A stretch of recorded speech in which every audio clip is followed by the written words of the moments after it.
The Lexile framework was created, as I mentioned, from the research grants from the federal government. And you can think about the Lexile framework from two perspectives.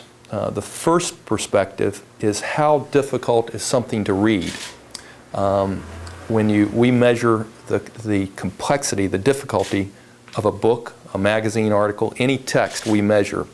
And we've measured hundreds of thousands of books, hundreds of millions of articles in English. And so those research grants that we received allowed us to do a lot of the linguistic work to come up with what is called a text complexity. How difficult is something to read?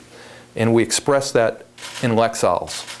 So a book could have a lexile measure of 200, which would be pretty easy to read, or it could have a lexile measure of 1,700, which is pretty hard to read. And we have measured their books all along that dimension or that scale of lexiles. So that's one perspective. How difficult is something to read? The second perspective is how well does someone read, their reading ability.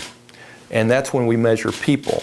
On one hand, or the first part, we measure the text complexity, how difficult something is to read. On the second dimension is we measure how well someone reads on that same scale, lexiles.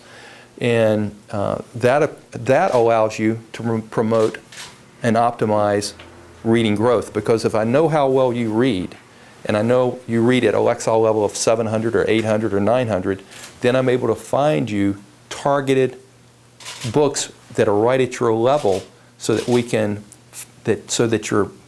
your growth can be optimized. So that you often what happens is you can get a book that's too hard, and you get frustrated, and you don't continue to read.